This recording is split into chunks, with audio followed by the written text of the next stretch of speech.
Malaysia's film and television industry has seen remarkable growth and diversification in recent years, fueled by increased government support, technological advancements, and the rising popularity of streaming platforms. Local filmmakers are now producing a wide range of genres, from traditional folklore and historical epics to contemporary social dramas and experimental cinema, showcasing the nation's rich cultural heritage and modern complexities. Television content, including dramas and reality shows, continues to captivate local audiences while also gaining international recognition for its distinctive storytelling. In this episode, we will explore how Malaysia's National Film Development Corporation, FINAS, is playing a pivotal role in driving this expansion and supporting the industry's continued success. I'm Abid, and this is What's Doing.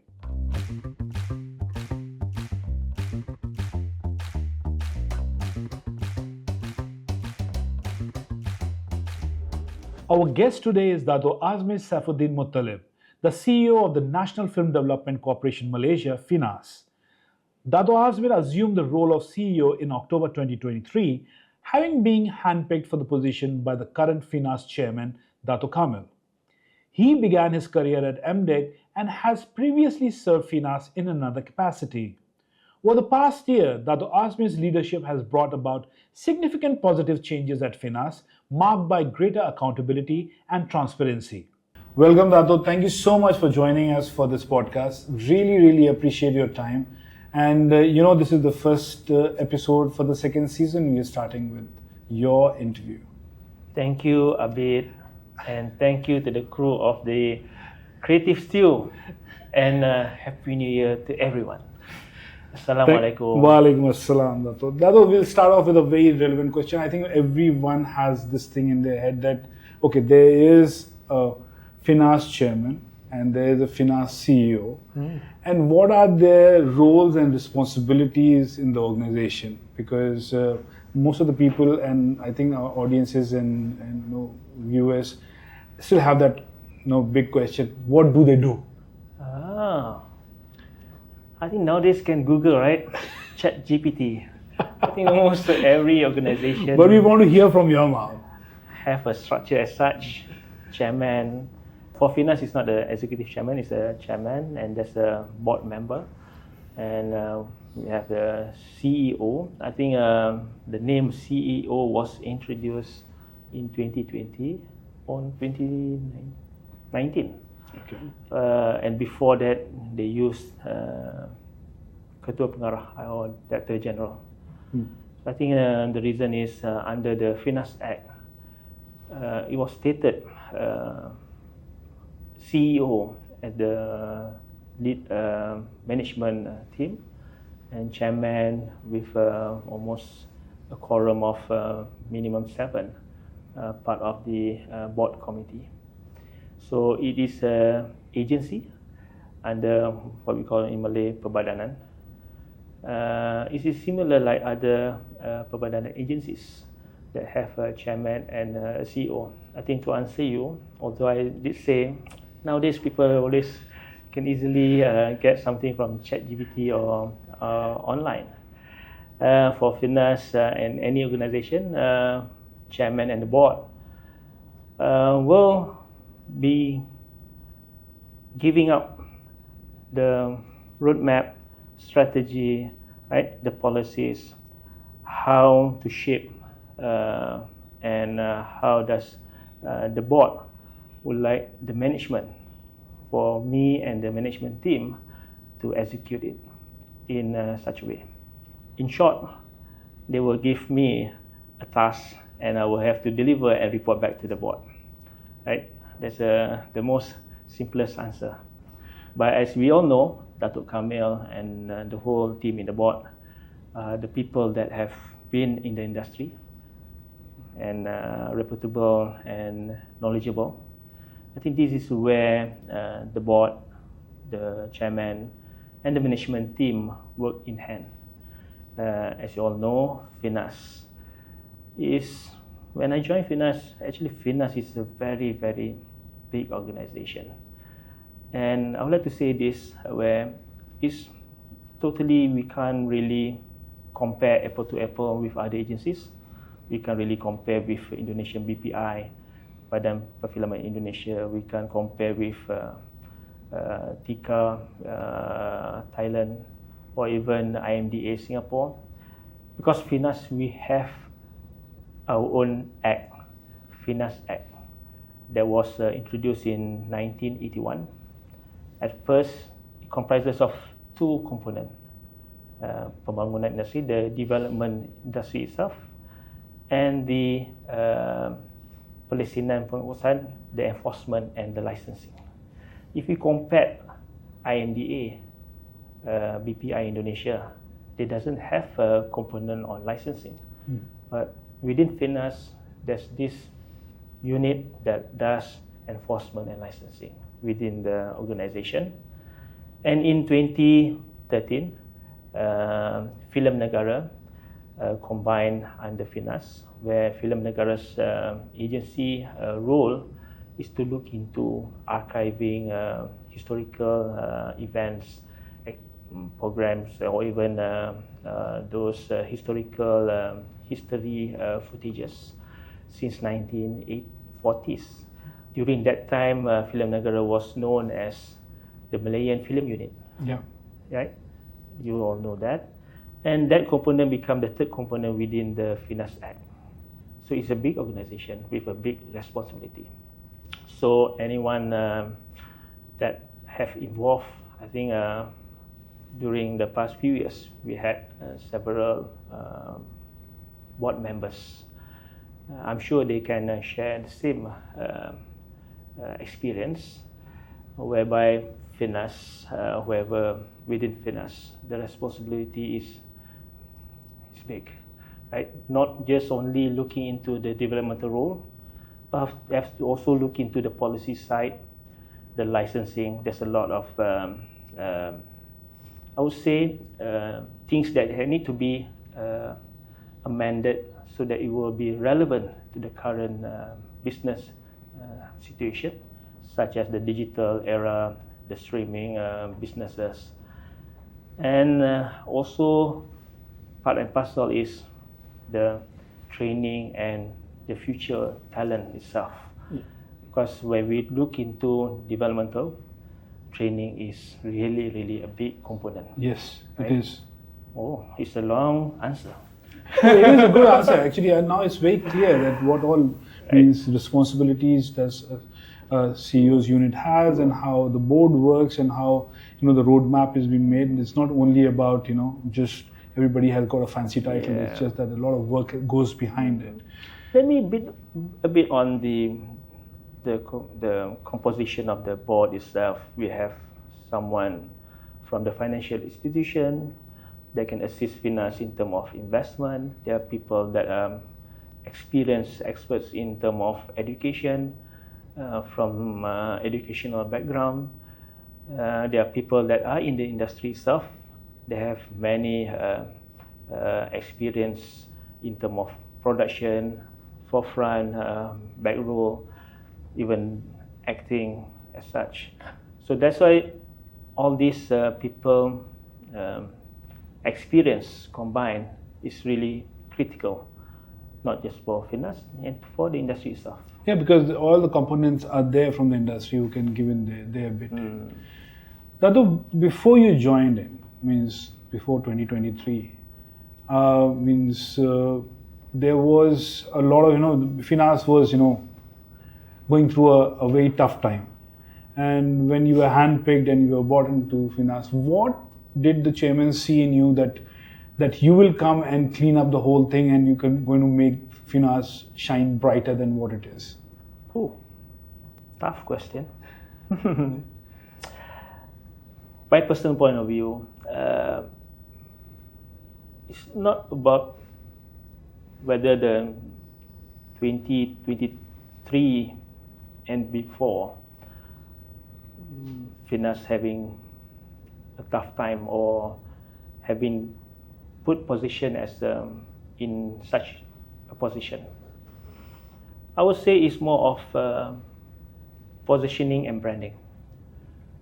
how do you maneuver and lead FINAS to a better position, right? It's all about either perception, either information is not given right, either the situation wasn't been explained properly. When I joined, even when I spoke to the board and Datuk Kamil, I think firstly important is we should understand the current scenario. What are we facing? What are the policies that have to be in place to making sure that the industry are at the stage where it can grow organically with a good support, giving back the trust from the industry itself, and most importantly is to give hope, saying that this industry have a future bright career, or even jobs, or even to do businesses. I think this is the key item that we've discussed. I think this is something that I haven't shared during my tenure within this 1 year when I joined FINAS. I think during my time when I joined, we are still at the transition after pandemic to bounce back after the economic turnover. That's where we'll try to push people to go back to the cinema. Most of the audience stick to the new way of watching movies on the smaller screen, streaming. At the same time, FINAS and other agencies, including RTM, we didn't get the same amount of budget that we get earlier, like before pandemic, right? So Ministry of Finance be more conscious of what projects or what initiative can be given to agencies to show that those program really works. So we are at that situation. So for me and the board, but as simple as strategy that I can share, firstly is just to tell good stories first. Actually, within the industry and the past 5-10 years, there are good success stories. Why good success stories is something that we should be talking, exploring, or share. Because these are the good stories that we can tell to the Ministry of Finance. We can tell to our stakeholders. We can tell to the Ministry of Economy that, no, this industry have hope. It's not about failure. It's not about something that minor things that jeopardize the whole major economic landscape, right? So I think first step is find good low-hanging fruits of success stories. There are. I think we had Mat Kilau, right? Sensation. Suddenly, 90 million beat Hollywoods, right? So use that angle, right? Even on the training side, right? Where FINAS have been doing a lot, but it could be that no one knows, right? I think most of the training run by the association are supported by FINAS. And I think I still remember during the pandemic, all agencies need to report to the Ministry of Finance or whoever in charge during the pandemic is database. Where is the database? Because during that time we have to do some reporting regarding how many crews are being affected, how many companies being affected, right? We need a database. So I think since then they introduced my cap, and then FINAS have a mechanism called SPP, Sijil Perakuan Penggambaran, the permits, the shooting permits, been introduced like almost more than 10 years. Use that as a database, make it stronger. So this database represents the whole health of the industry, right? SPP itself, if I may share, right? Last year, 2023, was recorded almost 700 plus SPPs been issued, and there are a number of because whenever you apply SPP, you have to mention what's your budget, production budget, crew involved. So from there we can see from that year itself how many budget or money spent for location shooting in Malaysia, and how many jobs creation. So from there, we should be monitoring year by year whether we can increase this number. So that is the number that we should show to MOF. Tell MOF, see, we have this responsibility. Give us more budget. So that's a the industry is growing, and you need that kind of budget to basically, if you can show that there is so much of work happening, there is so much of employment being done because of this amount of projects going on. I think that is a fair enough. So in short, what I wanted to say is that not that because I myself, Datuk Kamil, join and we make a turnaround kind of thing, but there are good stories that we pick up. We tell the right story to the stakeholders, let them understand, rather than we cry about the past and who to blame, that kind of engagement. Then why not we just know which are the buttons to press, tell them, and Alhamdulillah, I think last year we got support, and this year we see the result. I think last year what you guys did was something which was very bold. Was, you named producers who took the grants, never delivered the projects, and put checks and balances in place. How did you manage that, and how did you put checks and balances in such a way that these kind of problems doesn't happen in the future? I think this is another those low-hanging fruits initiative. I think when we listen to the industry, the audience, the players, majority wants it. So it's something easy to do. Whatever we already have those data, right? Why not we just share? Once we share, whoever wants additional inquiry, make sure that we have a proper email contacts. Inform them properly. I think the point is listen to our audience. I think that is key. From there we can engage what they really want, right? Exactly. I think from there also derive one of the immediate action that we need to take last year was regarding the workers' protection, right? They need to be protected. Because we got a lot of complaints saying that this crew didn't been paid, late payment, producers didn't fulfill their promises. So among those issues, when we streamline, we captured that the key important thing is contract. Some crews still doesn't have a contract when they be engaged. We understand from the producer side, from the TV broadcaster or whoever investors, between them and the producer, they have a contract. Then between producers and the line producers and HUD, they have a contract. But sometimes between the HUD and the crew, the junior crew, there's a missing link. So what we would like to tell the crew, whoever gets a job, first thing they can ask is, where's my contract?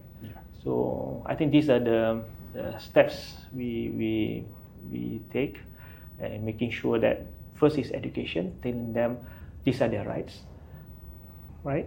Whoever get a pay, you need invoice, payment, proper payment to the bank, right? Because we understand some of the production uses, petty cash, right?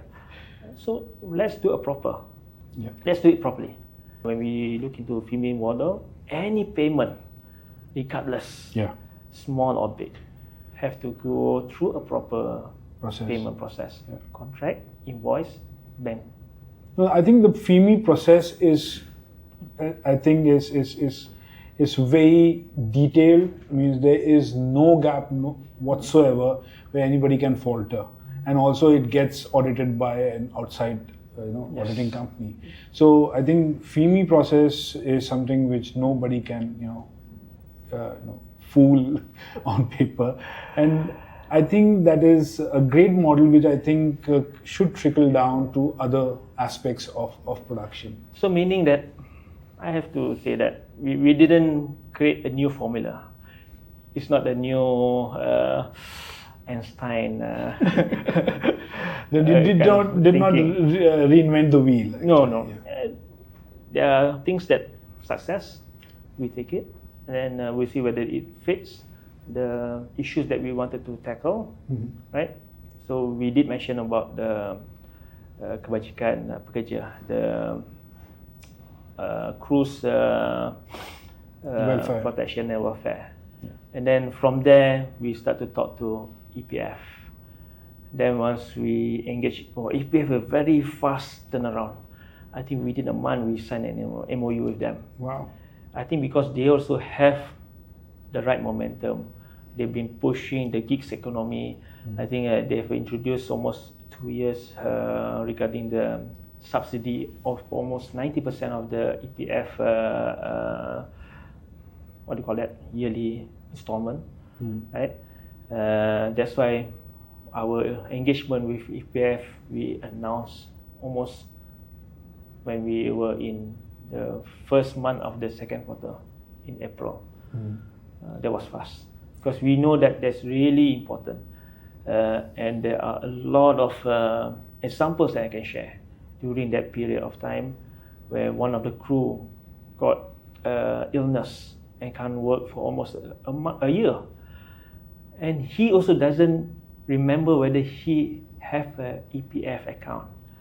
Because when we came, as you know, when people got ill and in this situation, their focus is somewhere else, right?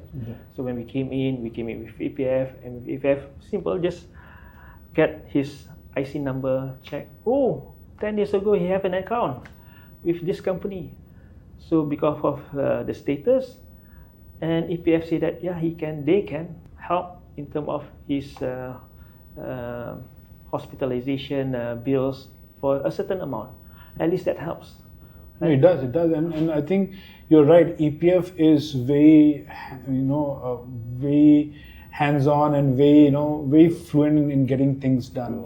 Yes. That's why after EPF, we talk to KWSP, and from there we learn also that once we really put all these things in place, we show that this industry are so professional, then we will attract investors to come in. Exactly. This is where when I start to talk to investors, to the bankers, I think when we say that we have all this, we like to come in immediately, right? Then I would like, it really could relate, saying that once we have this in place, then we can have a more trusted people that wanted to be in this industry to know that whenever they want to invest in a project, there's a risk management taken into certain areas, right? Because let's say if they invest into a film project, halfway there's an issue within the crew and the top management or the buffalo line. So if everything is in place, then there's a contract in place, and then FINAS knows their role, right? Because recently, also I think everyone knows, right? There are certain projects that didn't pay that, so forth. What FINAS does is that we call both party. Listen to the both party first, right? Post point of view, and then settle it up. Everyone wants to make sure that come out from that issue. Then certainly we will say, is there a contract? Because with a contract, we can easily to track down what are the discussion that they had earlier. What they have signed on and what basically is due to them. And I think, and if I talk about all this welfare, then we talk about the policy on the children's working permit, right? And then working hours, and then the minimum wages. Recently, some of the actor group also came to see us. They also point out some issues regarding the senior artists that be given a low pay, although they have lots of experience. Yes. So I think these are things that we have to listen, understand, tackle it. And I think you guys are doing a fantastic job there, because as we can see from outside, means all the steps being taken is basically helping the industry in some way or the other, which was not there previously. So, well done. After you guys have joined in, you are making so much of a difference there.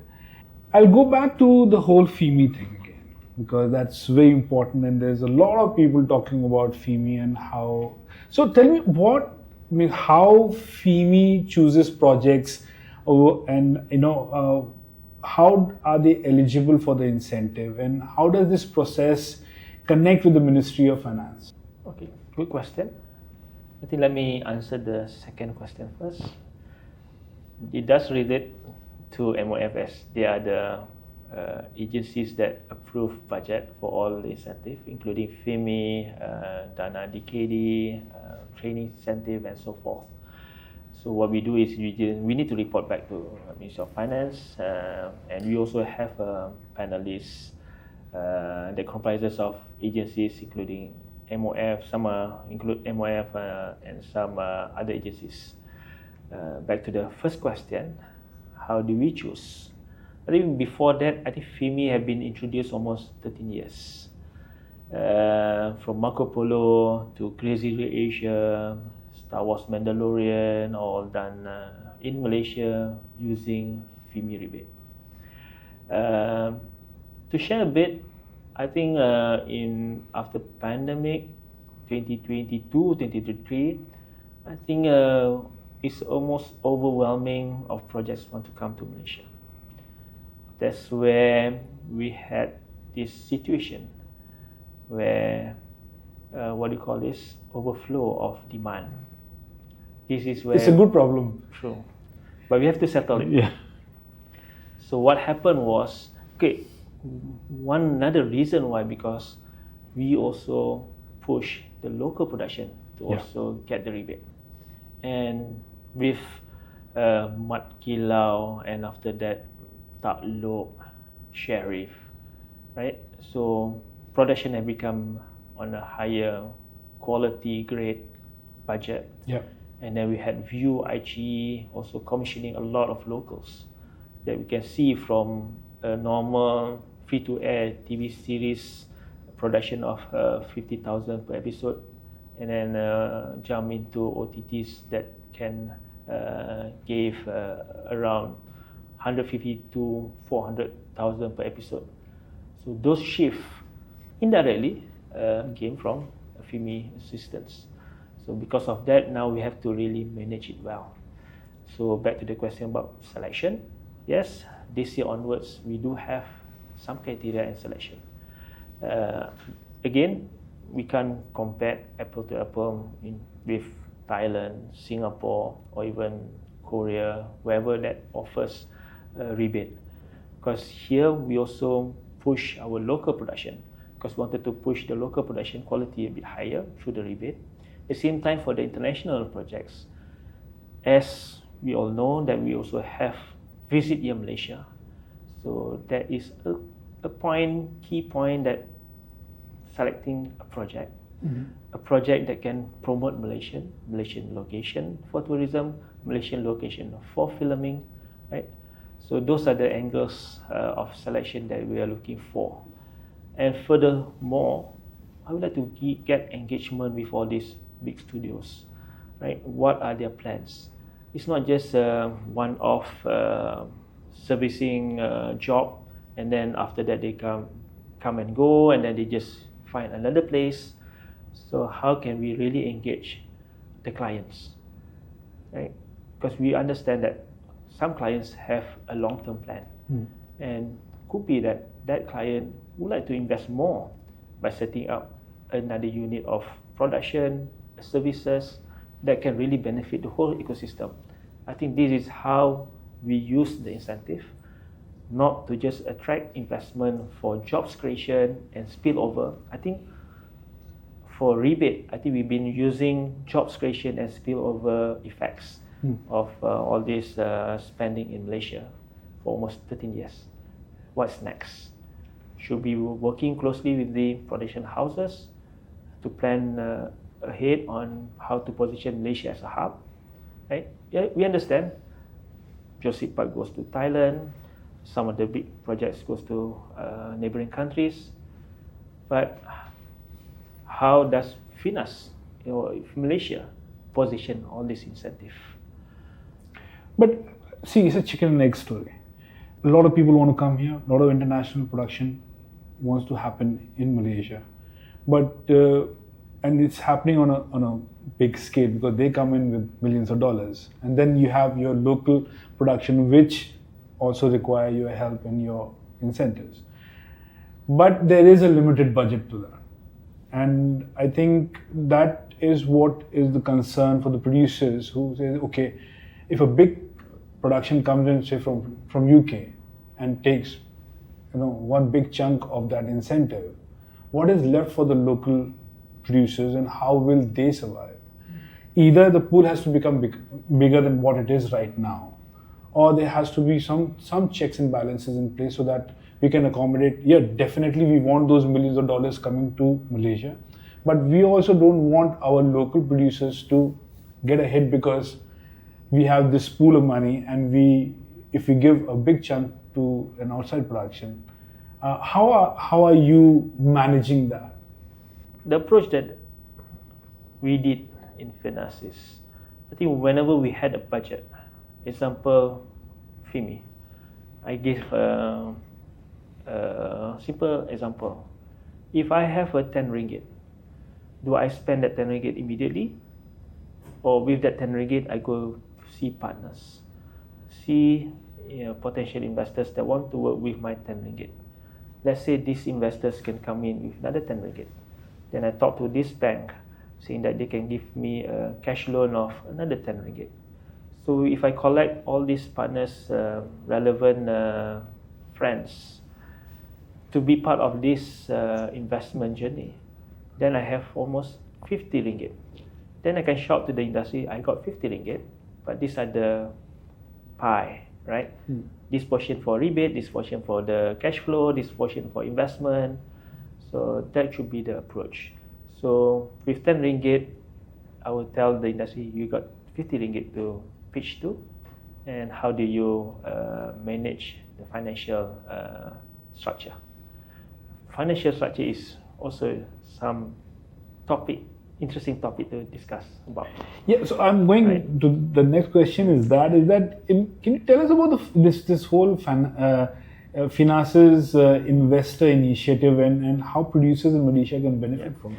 Okay, back to the item regarding the managing the limited resources, right? This is where we are talking to countries that also offers rebate, co-production. Everyone also know that we have signed a treaty with Australia, soon with China and India, because through this treaty, then we can share resources and financial. Yeah. So that's one portion of it. The other portion is how can we collaborate between our countries, neighboring countries, partners that wanted to be part of this collaborative effort. No, that's one of the questions I wanted to ask you, that because that treaty was only with Screen Australia, and I think there are many countries who want to be on that co-production, co-investment, list, and I think even Singapore for that matter. So I think that is where all the producers can benefit.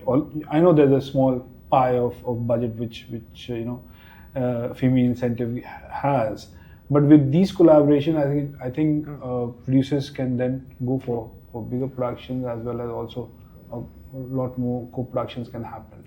Even one point that I should share, that I hope my stakeholders also listen, is we also have to be in line with incentive that we're giving out with other countries' incentive. Yep.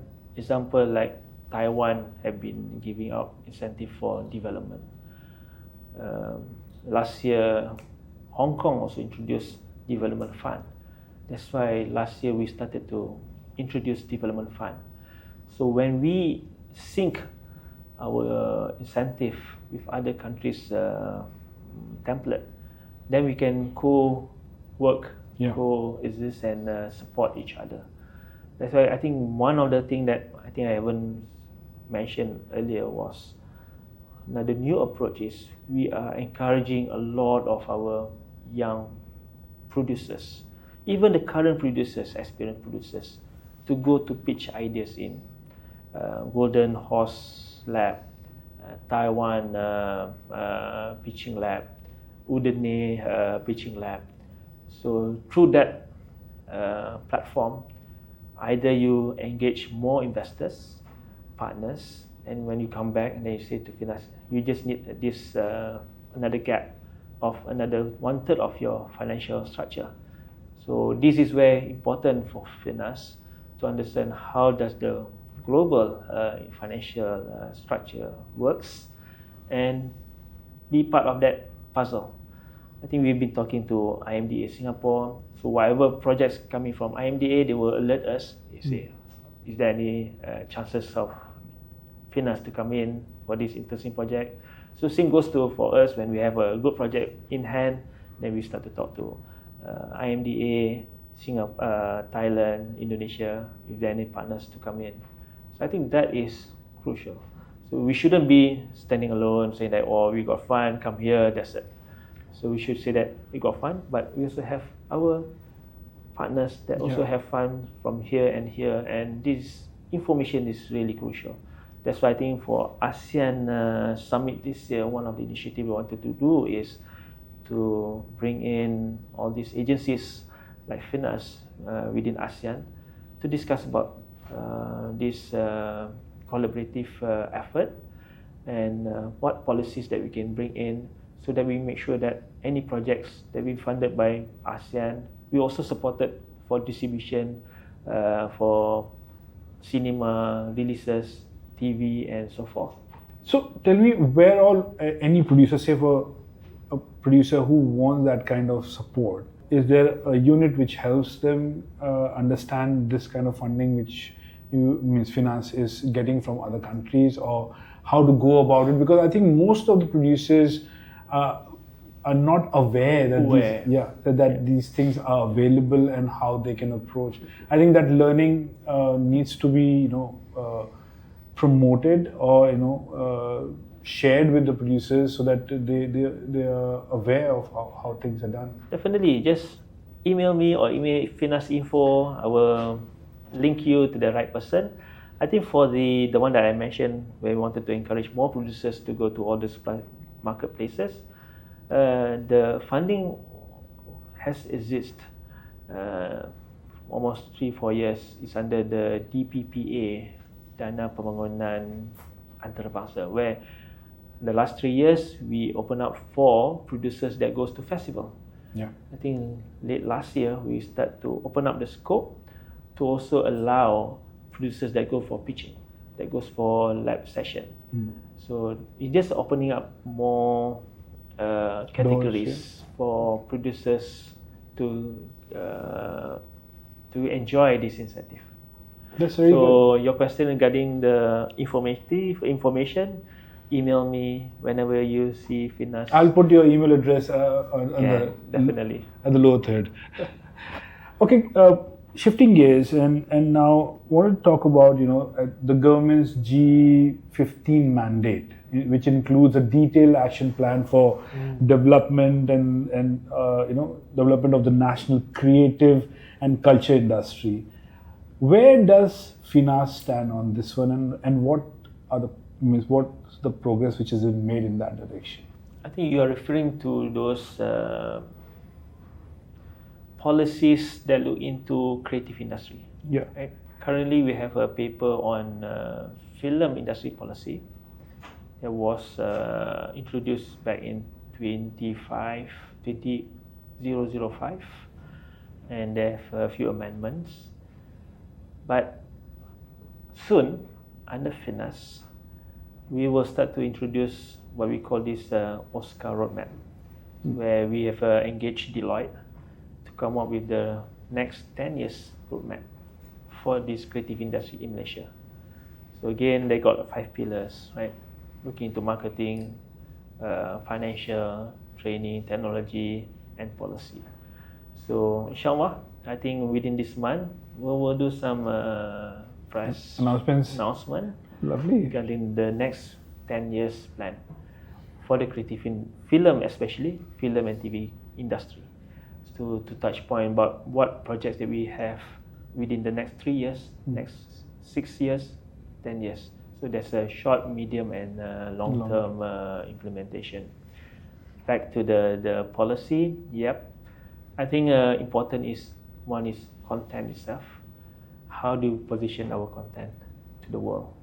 One of the idea mooted again from the board and the management of FINAS is, we have this opportunity of pushing the Borneo content.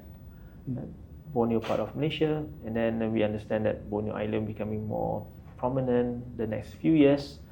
And if we talk to any friends overseas, friends from the market, they know about Borneo. The brand Borneo are so strong. Yeah. Why not we say this is a Borneo content, Borneo initiative, stories from Borneo. It's about Malaysia, right? So there's a lot of diversified kind of stories that we can tell. So within that roadmap, these are the things that we have to look into. What our strategy in terms of content, what our strategy in terms of implementation, infrastructure, and how do we position Malaysia as a hub. When you're talking about implementation, will there be any policy being made for the education of creative in the colleges and schools in Malaysia? Right timing. I think my first day in FINAS, 2nd of January, I got a visit from GITC. So they are a body that looks into the TVET program, representing the industry. So early on, I have a question to some of the TVET training providers that do programs. As you all know, that TVET is this program where they have an incentive. If you, a company, do a program of 6 months with them, a training program, then you're also required to hire them for a year for these trainees. For our industry, not many companies able to hire for a year, right? A permanent staff. As you all know that our industry are mainly freelancers. 90% are freelancers doing on their own contract basis per project. So Alhamdulillah, GITC came to see us, and they knew about our intention, and they said that they can assist. Tell the stakeholders, okay, for creative film industry, these are the criteria, right? Rather than because the current criteria are more to fix those people under the manufacturing, under the bigger industry field, right? For creative, this is our nature of business. How can TVET be fit into this industry? So again, we started 2025 with first step talking to GITC, and then this month itself, I'll be meeting almost 3 universities. So actually this year is a year where we like to focus a lot on training. Because I did mention in some of my presentation pitch, saying that if I get this much of incentive, also need this much of training fund to make sure that we support the ecosystem, right? We cannot say that I got this much of technology investment fund, but my training is this much. So we have to be. You have to teach them how to use that, right? Yes, training is so important. I think because of that, Alhamdulillah, last year during the budget speech, MOF Prime Minister approved, thank you again, a budget for youth program, youth creative program to be led by FINAS. Okay. I think because of the gist of it is to nurture the new talent. So this is why we wanted to do a program for not just within the town, KL center, urban, but to the whole nation, Malaysian wide, including Sabah and Sarawak. As we know, there's a lot of talent out there. How do we nurture them? Yes. Especially these people have been used to all this social media, and how to convergence between the professional filmmakers and the social media content creators. It's the same skill set, basic understanding about filming, basic understanding about recording, audio, camera, script, acting in front of a camera, but the medium is different, right? the screen changes. True. Yeah. True. Going back to DKD and Dana incentives, they are assessed by external individuals who may not necessarily be filmmakers or producers. How can they make informed decisions on FINAS's behalf? Let me clarify this part. Actually, we have almost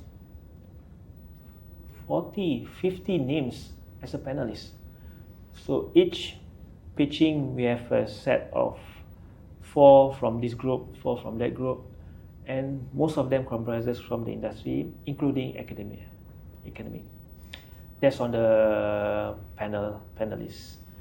And then we also have a pitching where final pitch at the ministry level. So 2 things that we introduced this year.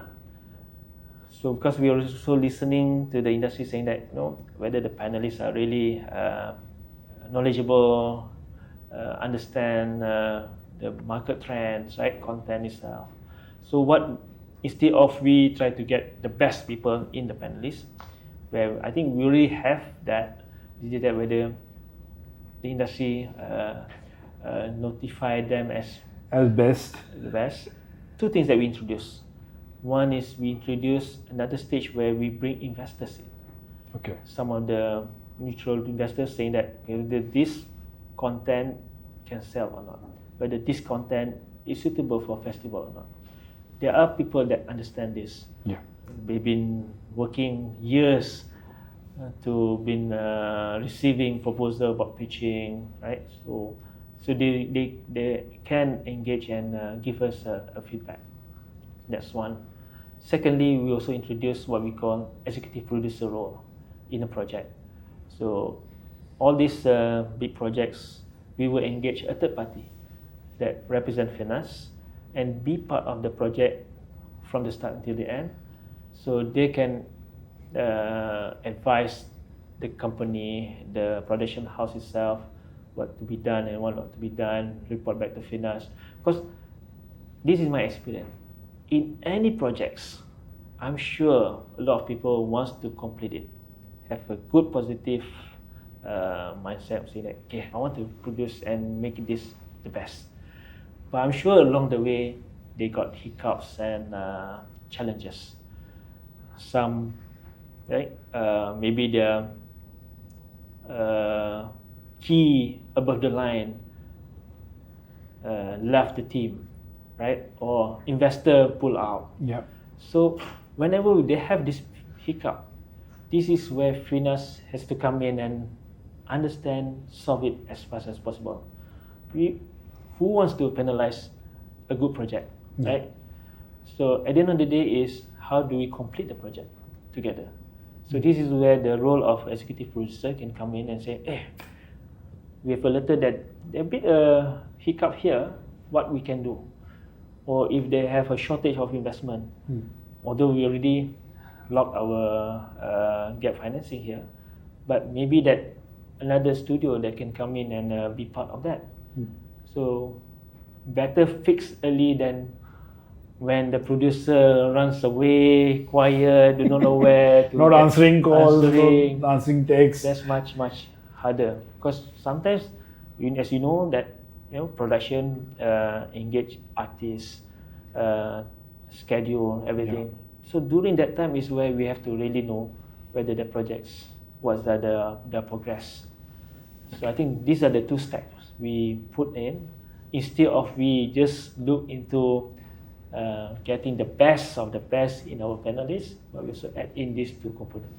Okay, I'm going to ask a very a controversial question. Wow. It's about LPF and censorship. Basically, LPF is really heavy on local content, whether it's for television, whether it's for film, and everything gets censored very heavily. Whereas international OTT platforms can show anything on their platform, and there is no censorship as such from LPF. So why is this disparity between these two mediums, and because of that, there are many stories which are being waiting to be told are not being told, because again, producers are scared that after they finish making the film, if something like that happens and their film gets stopped from screening, means all the investment will go down the drain. So I'd like to know, how does that work? I think first of all we have to understand what the mandate of LPF are. I think their role is beyond film. I think they also covers printing, books, anything related to news and so forth. But currently their scope is just on to free-to-air TV, cinema, and I think the rest are beyond their scope. And example like Astro Media Prima, they've started to introduce what they call as a self-censorship. So to politically answer this, if I compare with other countries, they do have such a policy too. Example that I always give is, because those days I also did sales, for your information, right? When we approach a territory, right? Example UK, I think because I did sales back 10 years ago. I do not know now how does that market works. In UK, we can see that the free-to-air TV, they have a certain guideline compared to the cable and the satellite. And if you compare UK, Europe free-to-air TV to American free-to-air TV, it's almost not similar, opposite. Europe, for free-to-air, they're quite strict on violence, blood and so forth, but they're quite relaxing on nudity, right? Some free-to-air allows in certain hours, but for American free-to-air TV, they allow all this shooting, bombing, blood, but they doesn't have nudity, right? Compared to their cables.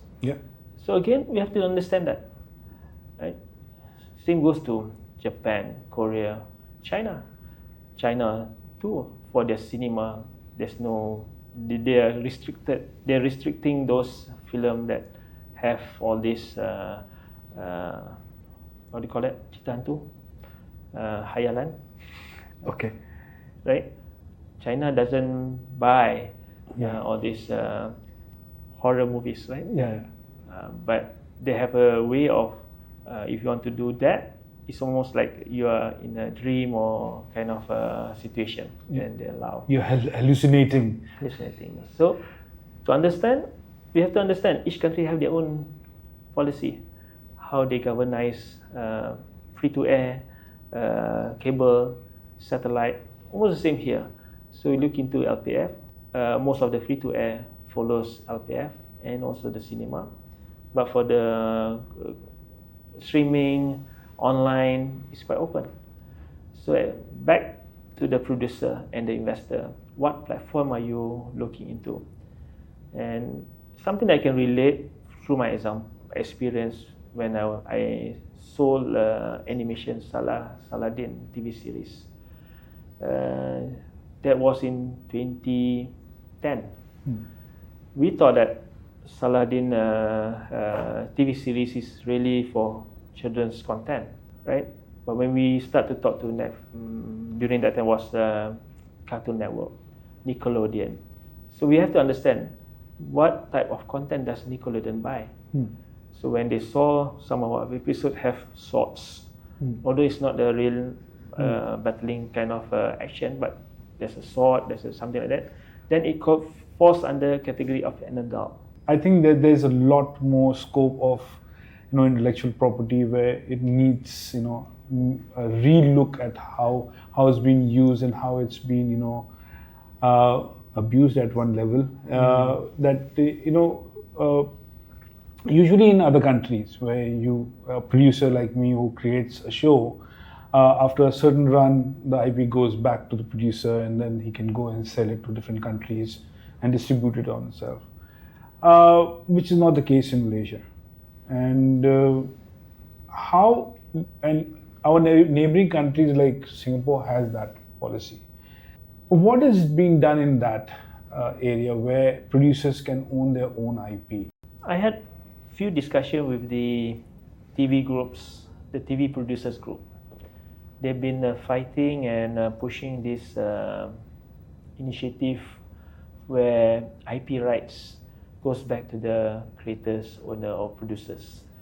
I think they refer to some of the advanced countries like Australia, where I think any commissioning projects they only hold for just a year or two, and then they give back the rights to the producer. I've spoken to RTM, and also what we should be doing next is, I think under FINAS, I would like to shout regarding the IP rights protection and IP campaign. This is important too, because throughout the years we've been giving grants, incentive. It's all about IP rights, because we're giving out the rights to the producer. Now with the issues of piracy, it's related to IP rights. For information, I think a lot of people doesn't know, we are not number one piracy hub anymore in Southeast Asia. I think we are number 6 or 7. Is it? Yep. Congratulations. I think again related to IP. So important, because when we invest, government invest, we have to make sure that it won't be pirated, it won't be misused by another person or another entity, right? For a TV station or in any platform, I hope RTM can make the first move, right? No, the reason for this, why I asked you this question, that producers don't have a residual income after they produce a show for the network, whether it's commission or whether they're doing otherwise.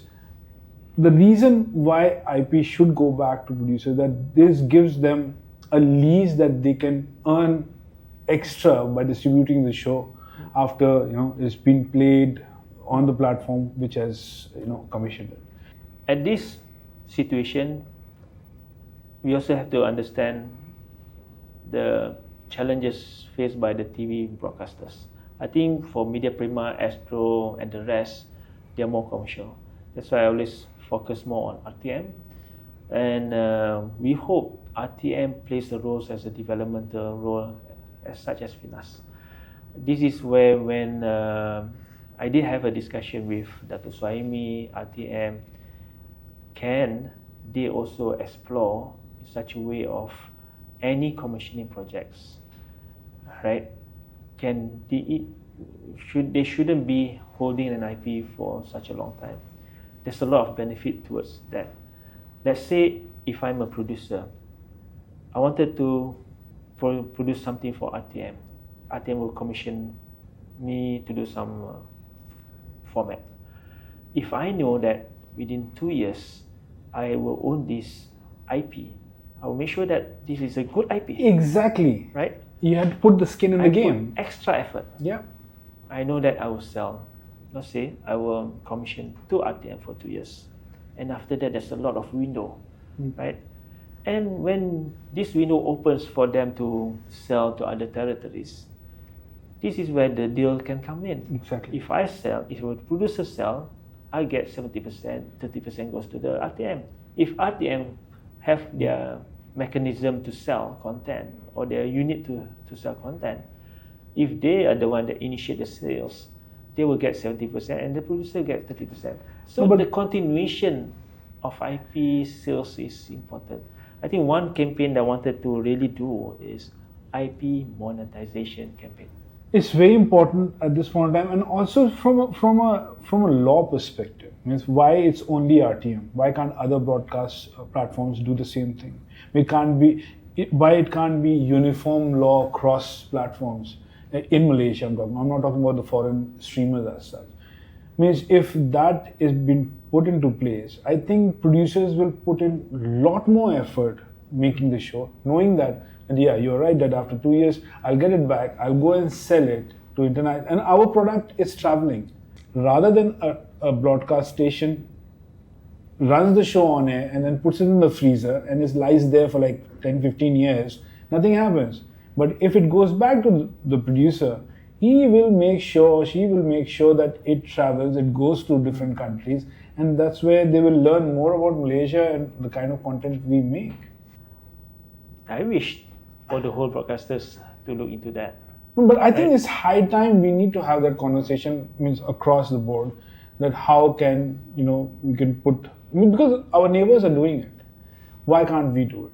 And also it benefits the industry, it benefits the producers, and it benefits, our content traveling to different countries.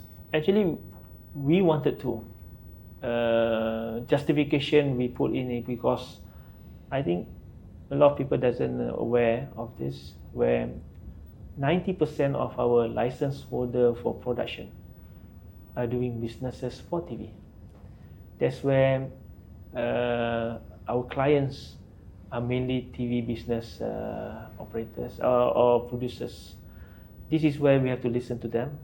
We become the middle person, FINAS become the middle person to talk to the broadcasters. Why I say RTM? Because they are our sister agency. And I wish and I hope they become the developmental role as soon as possible. I hope, and I can only pray for that. The rest to also follow the same footstep. And I will talk to agencies like MCMC because they hold the licensing rights for those media or broadcasting platform. This is where FINAS role again to advocate, make everyone understand the importance of IP monetization. Especially now, there's a lot of platform that we can monetize it. I think RTM already started with RTM Click to monetize IP on their Click. I'm sure Media Prima, Astro have their platform too, Tonton and so forth. And furthermore, I think what's more important is that monetization keep continuing.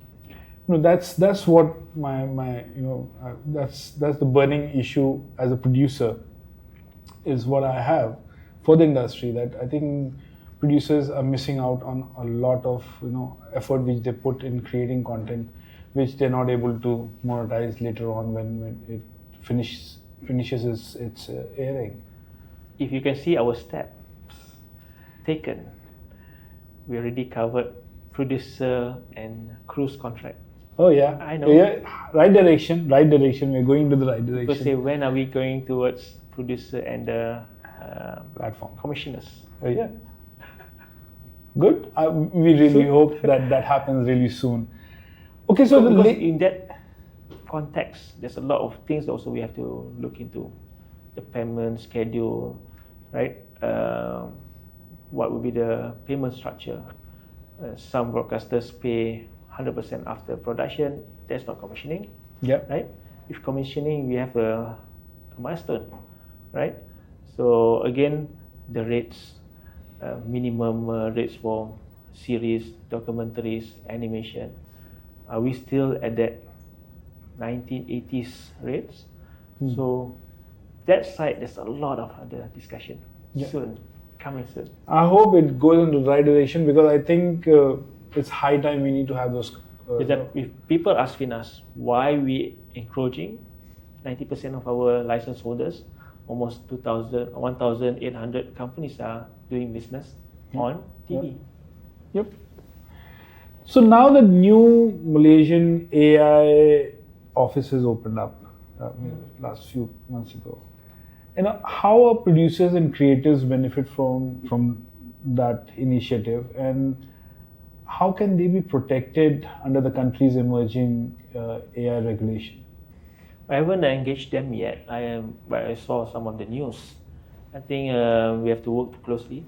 I think they have the expertise, understanding what policies need to be in place in terms of the rights, royalty, even how AI play a role within our ecosystem. I think we cannot run away. I think most of the developmental role, pre-production, now heavily using AI. Yeah. Storyboarding, right? Teasers are all using AI. Some of the draft scripts initially through AI, and then only they go into Even pre-production planning, everything is on AI now. Yep. And then post-production also Yep. have revolve in AI a lot. From those post-production that require 100 people to do VFX, now just a click that can crop the whole images to make it more beautiful and so forth. So we can't run away.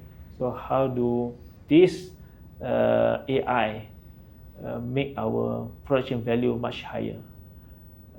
So I think we have to really know what impact it will give. That is on the implementation or the operational of AI itself.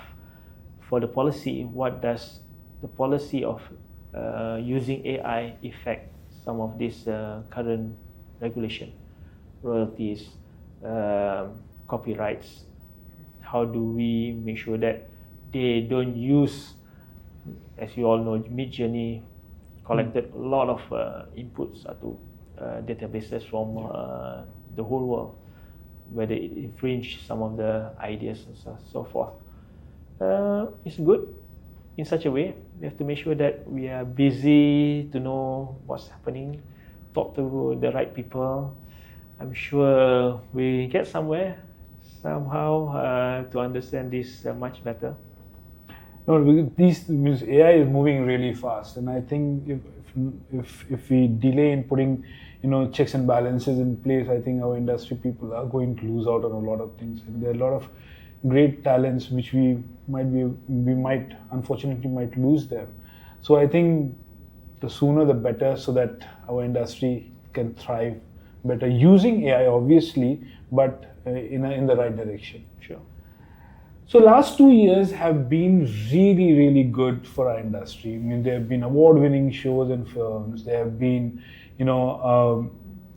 great box office successes, and now the kind of content which is coming out in cinemas as well as on TV is kind of really, really shining and really bright.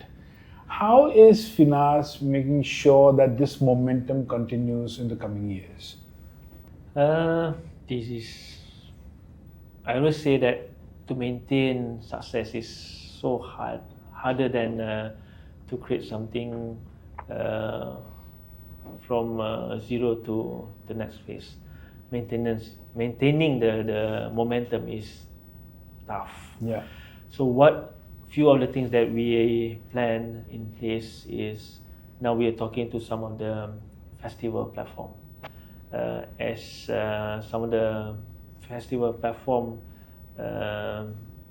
realize that Malaysia also have a lot of talent, wanted to know more about Malaysia.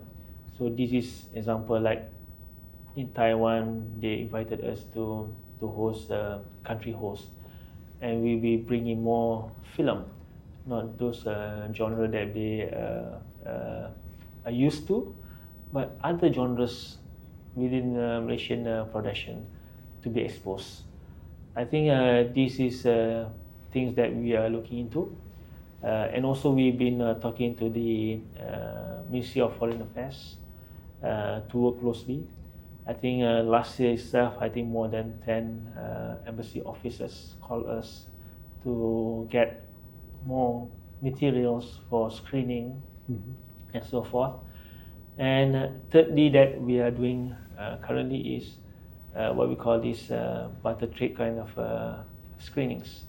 We also understand that some of the agencies and embassies around the world, such as from Holland, Brazil, also wants to do screening here, and then we can do the same in their country. I think these are continuous marketing, promotion, engagement. I think engagement is the key words here. Yeah.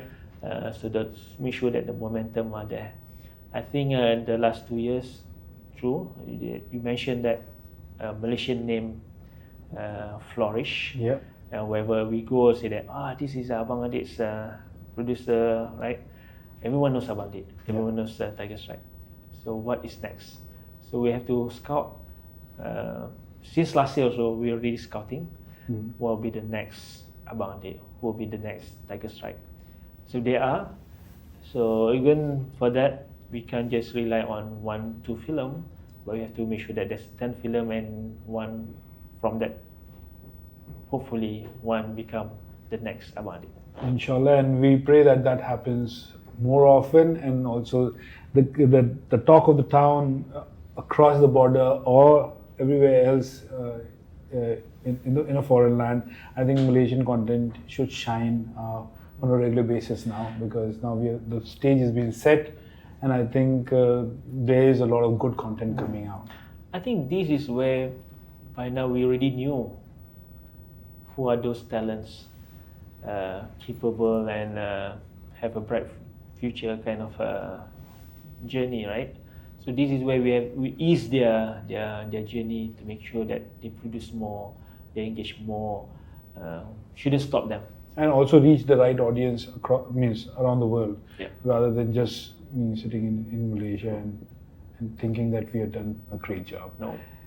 So thank you so much, Dato. I think that brings us to the end of the show, and really appreciate your time, and lovely talking to you. And I think all your answers, answered a lot of burning questions which I had, and I think all our audiences are going to, learn a lot from this conversation.